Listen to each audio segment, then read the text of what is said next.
Yeah, thank you very much for the invitation to come here. So much appreciated. Okay, so I'd like to tell you actually about work that we've been doing in my lab at EPFL, and also I'll tell you about some of the work we're transitioning to different kind of startups.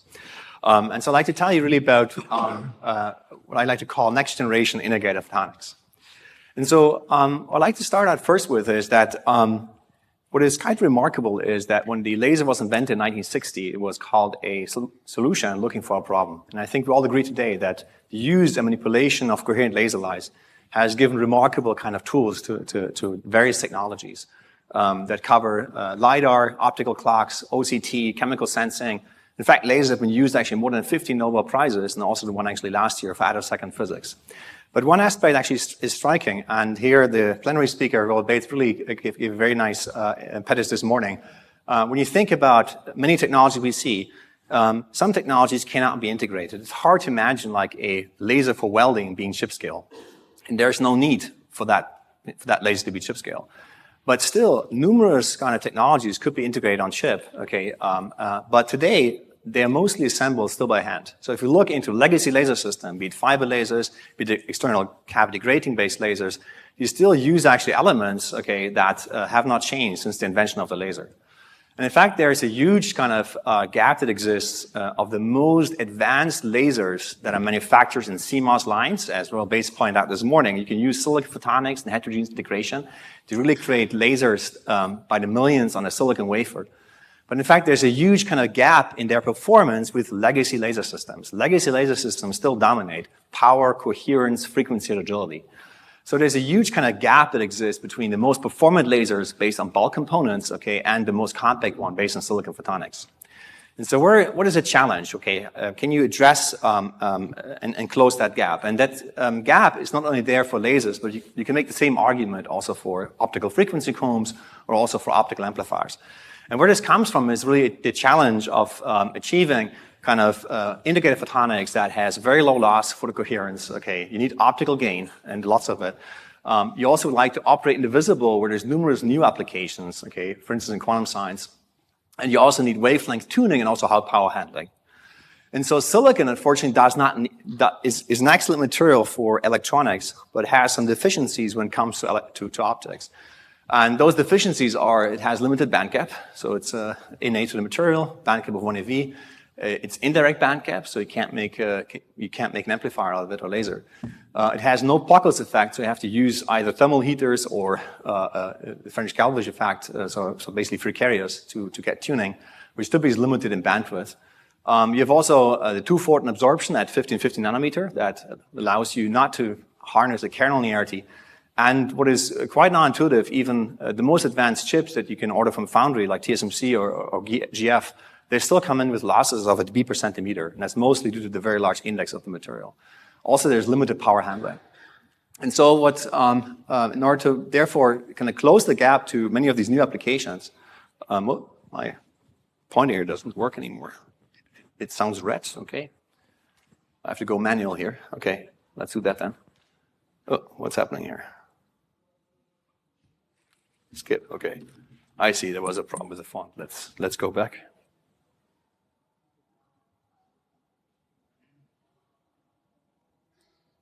Okay, so the solution to some of these problems actually lies in the use of new materials. And so silicon is that commercial employed material for silicon photonics. And over the last, say, 10 years, silicon nitride kind of emerged in the first wave of developments. And more recently, also lithium niobate and also lithium tantalate and other nonlinear materials and new methods of functionalization, okay, be it organic polymers or rare earth ions have emerged. And this actually allows to greatly expand actually the application range and performance of photonic integrated circuits far beyond actually what you can do with silicon. And in this talk, I'd like to briefly review actually what you can do with silicon nitride. That's a material that now also has moved to foundry, Ligentech being one example. But there's also others. I'd like to talk briefly also in this talk about lithium niobate and also its close cousin lithium tantalate and new ways to functionalize using rare earth ions. So the first part is about silicon nitride. So silicon nitride is a very well-known material in the semiconductor world. It's been used as a stressor layer for high-speed transistors. And it comes with very large innate stress when you deposit using low chemical vapor deposition. And it makes the material actually very hard to handle because of crack formation. Now for tightly integrated photonics, what you need to have are waveguides that are typically kind of hundreds of nanometer high. And above 600, actually, you have to handle the cracks in the material. And so in order to, so what are some of the, say, very advantageous properties of silicon nitride? It has a large band gap, 5 eV, so significantly higher than silicon. It has a moderately high refractive index of about 2. It's a CMOS certified material. It's space compatible. It has a transparency window to mid-IR, has high kernel linearity, and the material also is very easy to deposit with just LPCVD. So it's a very commodity material. And so in order to make kind of waveguides that are tightly confining, what you have to handle actually is the large deposition stress. And the way actually we tackle that problem is by making use of a little trick, and that is, we call this the photonic Damascene process. So if you look at a cross-section of, say, a CMOS electronics, what you see are interconnects. And these interconnects are made actually by drilling kind of holes, vias in a silicon wafer, actually filling them with copper and then planarizing. And you call this a copper Damascene process from Damascus, where these were used to make ornaments. And so we basically kind of use that process, but replace the copper by dielectric. And so what we do is we make a wafer that has here a stress release pattern to handle the stress of silicon nitride. We make waveguides. We fill that actually with silicon nitride using LPCVD, then use CMP, a standard process in the semiconductor line, to actually create waveguides that can be exceptionally closely spaced. We have no gap filling problem for the experts, and also can have very low loss. And that's actually what we commercialized in Ligentech. So if you're interested, they can now manufacture kind of circuits with losses on the level of 3 dB per meter while keeping kind of dimensional accuracy. Now, we can do one more trick to actually make really low loss waveguides. And the way we do that is we take the preform made from glass, and actually we heat it.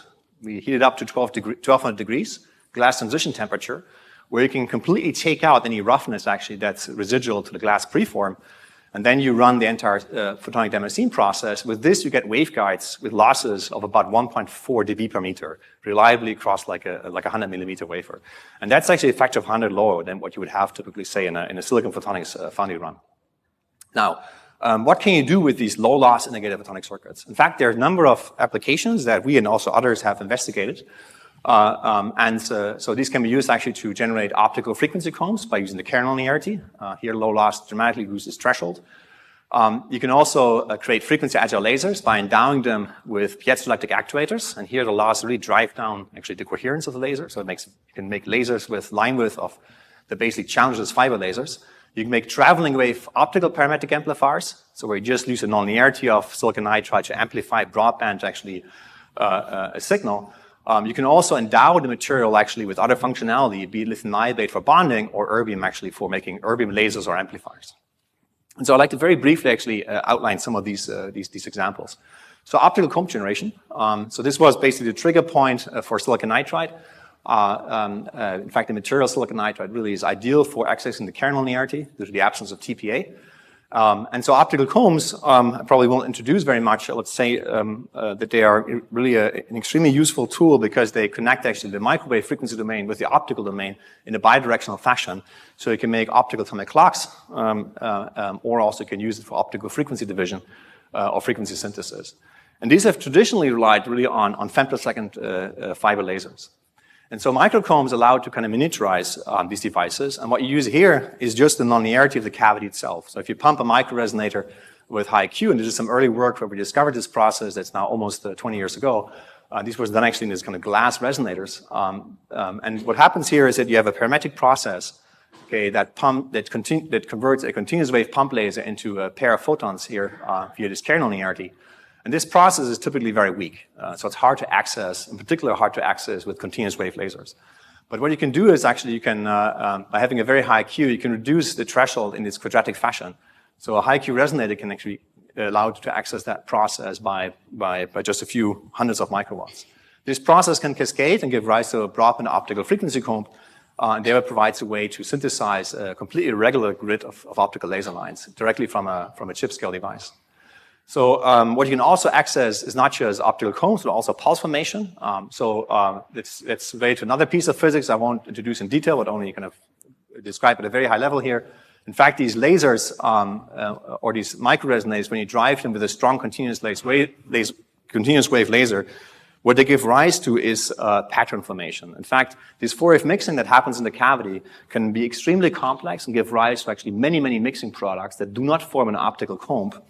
But when you actually tune through the resonator and excite such a chaotic waveform, there's one point at which the chaotic waveform collapses into a soliton. And that happens actually in a bistable regime where you form one or more optical solitons. And this actually is a very beautiful actually property of nature. If you have a system that is driven, dissipative, and nonlinear, actually it tends to give rise to self-organization. And self-organization is ubiquitous, be it cloud formation, sand dunes, or patterns actually in chemical reactions. And so here we have a dissipative structure that we generate in the resonator that is fully coherent and broadband. Now, and these can be generated in silicon nitride. And here these very low losses are really imperative. So this is an example actually of an optical comb that spans the CNL band with 100 gigahertz channel spacing directly derived from this very low loss kind of integrated circuits. So the losses have come down now from about a factor of 10 to the 5 to more than 30 million Q.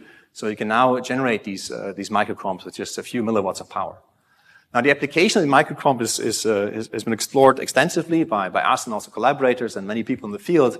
It's important to mention that optical combs not only useful for metrology, but actually have numerous applications that are outside of frequency metrology, be it actually in coherent communications, in ultra-fast LiDAR, microwave photonics, OCT or low-noise microwave generation, to mention some examples, and also more futuristic applications such as neuromorphic computing or massively parallel LiDAR as some other examples. Now, the microcomb just uses the kernel linearity. You also need a pump laser. This can also be integrated. And the way this can be done, for instance, is hybrid integration, where you just use a DFB laser diode and you use a back reflection actually from the chip to generate self-injection locking. And in addition to self-injection locking, you can also exploit the property of the kernel linearity that basically generates also a soliton actually on top of that CW background. And so you can make very compact kind of optical comb generators this way, where the DFB laser is integrated. Now, what's the smallest and most compact version of this? We've explored this actually with work with John Bowers. And so this actually shows a silicon nitride PIC here.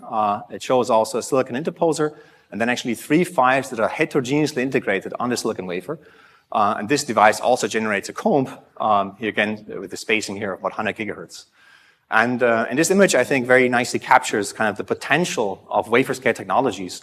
In fact, if you just count the number of microchromes on this wafer, there are actually 3,000. And this is more than, say, probably fiber lasers exist for optical frequency chromes. So it shows the potential to scale. But of course, one should mention that there's still challenges to operate these devices.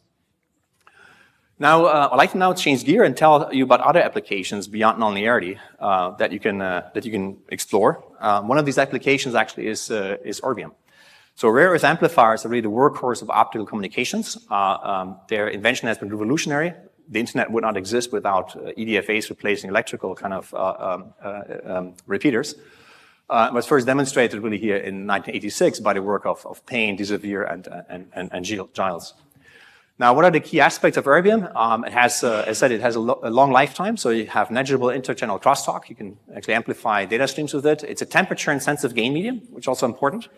Has a noise figure that very closely actually approaches 3 dB, and also can provide gain for ultra-fast pulse formation. Now, there's been various efforts to integrate actually erbium into integrated photonic circuits, which I will not review, but I would like to mention and outline how actually we have achieved this for these very low loss waveguides while preserving actually the low loss. And what we've done is we've used a technique that was first developed at Bell Labs by Albert Pullman that is based on ion implantation. So ion implantation is a widely used process in the semiconductor industry. It's actually used to dope. Probably any cell phone in the manufacturing requires dozens and dozens of ion implantation steps. What we implant here actually is erbium, a rare earth ion, and we can implant it actually right in the center of the waveguide by using here a triple implant of 2 MeV that we can do here kind of via Surrey or other suppliers. So we get a very good overlap actually of the ion distribution actually with the optical mode profile. Now, what's crucial is we can implant in such a way that we can also preserve the optical losses. So the losses in this waveguide here are still in the level of 3 dB per meter, even after the implant. And this provides actually a way to have an amplification, an amplifier based on rare earth ions. How well does it work? It actually works quite well. So this is an example actually of a 50 centimeter spiral on a 2.5 by 5 millimeter chip. You have the input fiber, the output fiber. It's doped with erbium at the level of about 10 to 20 ions per cubic centimeter. And in this device, we're able to get an output power in the fiber of more than 100 milliwatt and small signal gain exceeding 20. And so this really shows that you can make kind of amplifiers with basically performance that is becoming close actually to commercial grade fiber amplifiers. We've also a startup from the lab, Advatech, also on the booth here on the Photonics West, that is taking this actually next step towards commercialization. Now, you can also amplify data streams. This is actually work done in collaboration with Nokia Bell Labs, Chia and Andrea Ronda Blanco. So here is actually, what you can see here is a microcomb. The lines here are shown in red. They come in at about minus 30 dBm, so the low conversion efficiency of the solder microcomb. And we can amplify this actually now with the urban amplifier and bring actually a significant number of channels actually above 0 dBm. So it shows actually we can have high power and convert a very low power kind of solder microcomb into power levels by which you can start doing coherent communications with higher constellation diagrams. There's potential to miniaturize not just amplifiers, but also with these rare earth ions, you could miniaturize also single frequency lasers, or by adding a mode locking mechanism, you can even make femtosecond lasers on chip. In terms of lasers, this is an example here of one of our recent picks. So what you can see here is a silicon nitride photonic integrated circuits. We can do selective doping simply by masking the implantation process. Create actually a gain medium here. This is a spiral of about 17 centimeter. Then you have frequency selective filters here for laser tuning and also a loop tunable reflector here, an output coupler. And this device actually works very nice. Has power levels above 1 milliwatt. We can tune actually urban laser across the C-band here. Very high side mode suppression of 70 dB. Phase noise here comes in at about basically a line width of a few kilohertz, which is competitive, say, to ITLA lasers. So this is an example that shows that you can use that urban rare earth ions also as a way to selectively functionalize your silicon nitride and make it active. Now, what I'd like to do next, last 10 minutes, is tell you about other applications and also two new materials, if time permits. And one application is actually endowing the silicon nitride with fast frequency tuning. And this is work actually we've done together with Neil Bava over a number of years. And what we've done is we have taken a process that's very well established in the semiconductor world for creating actually wireless filters in Wi-Fi. And those are based on aluminum nitride or piezoelectric thin films. So what you see here is a cross-section of aluminum nitride with bottom and top electrode, molybdenum and aluminum respectively. So this is a commercial process that's normally run actually to make filters for your 4G cell phones. And what we can do is we can place that stack on top of a silicon nitride waveguide and just use a stress optical effect and the finite Poisson ratio to actuate the circuit. What's very nice about silicon, the aluminum nitride is this material actually has low leakage currents. It has a small piezoelectric coefficient, but this is compensated by a low dielectric constant, so a little stray capacitance. It's highly linear, very low loss tension, ultra low power, and basically you can modulate aluminum nitride up to 100 gigahertz. So it's a very, very fast kind of material that has a purely capacitive response. As I said, it's used commercially in Wi-Fi, and so we have integrated that actually onto our silicon nitride stack. Now, what can you do with this? You can actually make frequency-agile lasers with this. And how does this work? What we do is we use our silicon nitride low-loss resonators. We endow them here with PZT or ALN. So you see the top electrodes for activation. And then actually we use a self-injection locking process by which the back reflection actually from the resonator that you can frequency activate is injected back into a DFB. And in self-injection lock, what happens is that the DFB laser locks onto the resonance actually of the cavity, which in this case actually can be tuned very fast. So how fast can we tune this? In fact, we can tune, there's an example here, this up to the first H-bar mode, so the acoustic mode of the chip itself, that sits about at a frequency of 17 megahertz. And this actuation response is completely flat if you suppress all the chip modes. So this is about a factor of 100 faster than you can tune, say, a bulk ECDL. So it shows you can get ultra-fast frequency chirping on chip with these devices. How about the phase noise? In fact, these very large quality factors of upward of 10 million allow actually to obtain very low phase noise. What's shown here is a commercial NKT fiber laser. That's kind of the gold standard in terms of phase noise. You typically use a fiber sensing. That's the red curve. And our lasers here actually are performing actually well below the phase noise actually of a fiber laser. And so that means that by using these PZT or ALN augmented silicon nitride circuits, you can generate lasers that have the coherence or even better coherence than a fiber laser, and can be tuned actually can be tuned about a factor of 100 faster than conventional lasers. And so because this works so well, we started a company actually called Deep Light, together with my colleague Christian Kuz. It's also here on the trade floor. It's commercializing these lasers for applications in fiber sensing and also FMCW LiDAR. Silicon nitride is transparent down to the visible. How far can you go? Together with Park here in Palo Alto, we've shown actually lasers operating with wavelength in the blue down to 4 nanometer. And so you can generate thereby very compact, frequency agile, low noise lasers, even in the visible range. You can also make devices that don't use self-injection locking, but simply use RSOAs with gratings on chip, and then you can further self-injection lock to narrow the line width, and thereby make a very, very, low-cost narrow line width lasers that just uses RSOAs as a gain medium, and has all the circuitry for feedback and self-injection locking actually on the silicon nitride PIC. Now, in the last few minutes, what I'd like to do is just tell you about other materials. And silicon nitride has very low loss, but it lacks a Pockels coefficient. And so one material that has received significant attention also here at this conference is actually lithium niobate. It's a very well-known material in electro-optics, has a very high Pockels coefficient. It used to be the workhorse for optical modulator technology. And what gave really rise to a new wave of development is the availability of thin-film lithium niobate by SmartCut. And those started to emerge from NanoLand about 10 years ago. And let actually photonic integrated circuits based on these materials to become possible. And so maybe just a quick comment about the material. In contrast to, say, indium phosphide or silicon, you can have very, very large bandwidth of modulation. And also what you can have is very low VPIs in the level of kind of volt. So you can drive them directly with CMOS circuitry. Now, the first way actually to endow silicon nitride with lithium niobate is by direct wafer bonding. And it's something we have actually explored together with Paul Seidel at IBM. And you can actually make very low loss transitions from a silicon nitride layer into the lithium niobate layer shown in green. In fact, this shows here that we have 0.8 dB, but this 0.8 dB here that you see is not the single transition loss, but in fact for 10 transitions. So each transition has 0.08 dB loss, so very, very low loss. And you see it electronic circuitry for high-speed modulation.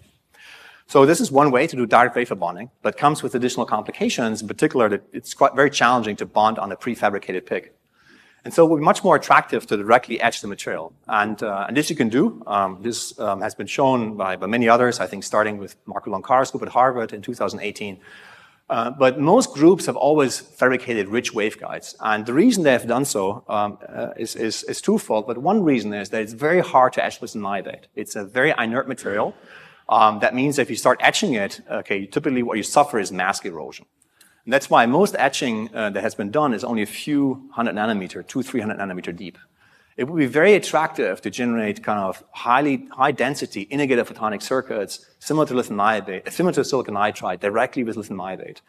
But what you have to do is you have to overcome the etching challenge.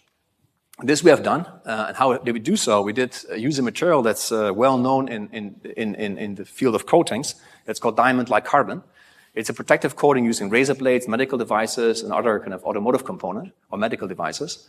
And it can be created very simply by methane decomposition in a PECVD reactor. And it has a hardness that is 3 times stronger actually than SiR2, a widely used etch mask in the processing.